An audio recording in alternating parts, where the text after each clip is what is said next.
क्या भारतीय IT sector का गोल्डन दौर अब खत्म होने की कगार पर है दोस्तों? टीसीएस से लेकर इंफोसिस और विप्रो तक टेक दिग्गजों के शेयर में जिस तरह की गिरावट आई है ना, उससे दलाल स्ट्रीट पर हड़कंप मच गया है। अमेरिका में मंदी का डर, कंपनियों के कटते आईटी बजट्स और ऊपर से आर्टिफिशियल इंटेलिजेंस का खतरा, यानी कि एआई का खतरा।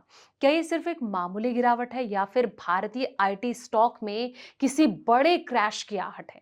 आइए डिकोड करते हैं टेक मार्केट की ये इन डेप्थ रिपोर्ट। नमस्कार, मैं हूं आपके साथ संध्या बिष्ट और आप देख रहे हैं the economic times India. AI की घबराहट आईटी इन्वेस्टर को परेशान कर रही है। वहीं सीएलएसए में कई हैवीवेट स्टॉक को डाउनग्रेड किया और उनके टारगेट प्राइस में बदलाव किया है। हालांकि कई मिड टियर आईटी वेंडर्स पर बुलिश बना हुआ है। सीएलएसए में लेटेस्ट नोट में यह कहा गया है कि Q1 की जो कमाई है इंडियन आईटी और ग्लोबल पेयर्स के लिए मिली जुली रही है।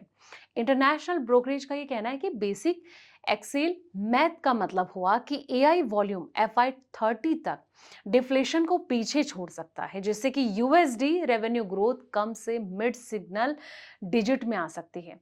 अब रेटिंग जो है वो घट गई है दोस्तों। लंबे जेस्टेशन टाइम और लिमिटेड पोटेंशियल अपसाइड को अगर देखा जाए तो सीएलएसए ने स्ट्रक्चरल चिंताओं के कारण टाटा कंसल्टेंसी सर्विस यानी कि टीसीएस, इंफोसिस, टेक महिंद्रा के शेयर की रेटिंग घटाकर होल्ड कर दी है। विप्रो और एम्फेसिस की रेटिंग घटाकर कहीं ना कहीं अंडर परफॉर्म कर दी है। अब सीएलएसए का ये कहना है कि इन शेयर का जो टारगेट प्राइस है वो इंफोसिस के लिए सीएलएसए ने अपना टारगेट प्राइस 1109 रुपए प्रति शेयर से बढ़ाकर 1147 रुपए प्रति शेयर कर दिया। लेटेस्ट टारगेट प्राइस का मतलब ये हुआ कि इस बड़े आईटी स्टॉक के पिछले क्लोजिंग प्राइस 1115 प्रति शेयर से लगभग 3% ऊपर जाने की संभावना है। अब टीसीएस के लिए टारगेट प्राइस भी 2165 रुपए प्रति शेयर बढ़ाकर 2326 रुपए प्रति शेयर कर दिया गया है। इसका मतलब ये हुआ दोस्तों कि शेयर में 2% ऊपर जाने की संभावना है, जबकि टेक महिंद्रा के लिए 1634 रुपए प्रति शेयर का टारगेट प्राइस दोहराया है।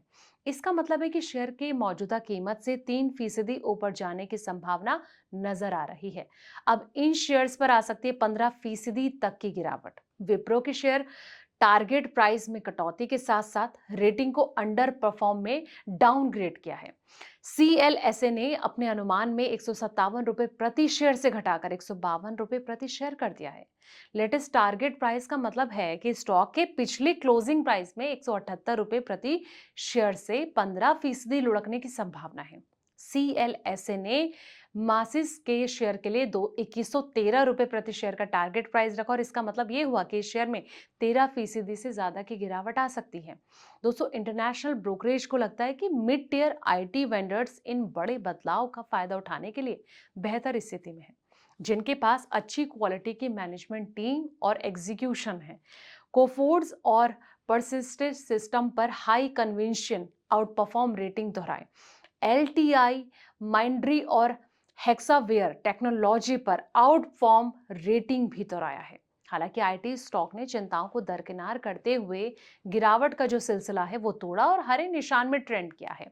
भले ही कुल मिलाकर मार्केट का माहौल बेयर के पक्ष में था। निफ्टी आईटी बुधवार सुबह 1% से ज्यादा बढ़कर 30,560 के पार चला गया और टॉप सेक्टोरियल गेनर बन गया।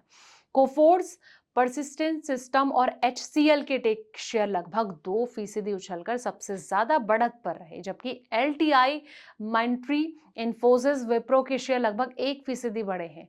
इन्फोसिस, टेक महिंद्रा और टीसीएस के शेयर जो है मामूली बढ़त के साथ हरे निशान पर ट्रेंड करते नजर आए। लेकिन जिस तरीके से अब आईटी सेक्टर का जो ये खतरा है वो कहीं ना कहीं ये तमाम सेक्टर के साथ साथ निवेशकों पर इसके क्या छाया पड़ती है, इसको लेकर आपकी क्या सोच है, क्या राय है, कमेंट बॉक्स में जाएं, अपनी राय जरूर दें। और ये रिपोर्ट आपको कैसी लगी है, जाते जाते इस वीडियो को लाइक करें, शेयर करें, चैनल को सब्सक्राइब करना ना भूलें। ऐसे पल पल के अपडेट्स के लिए आप देखते रहें द इकोनॉमिक टाइम्स हिंदी।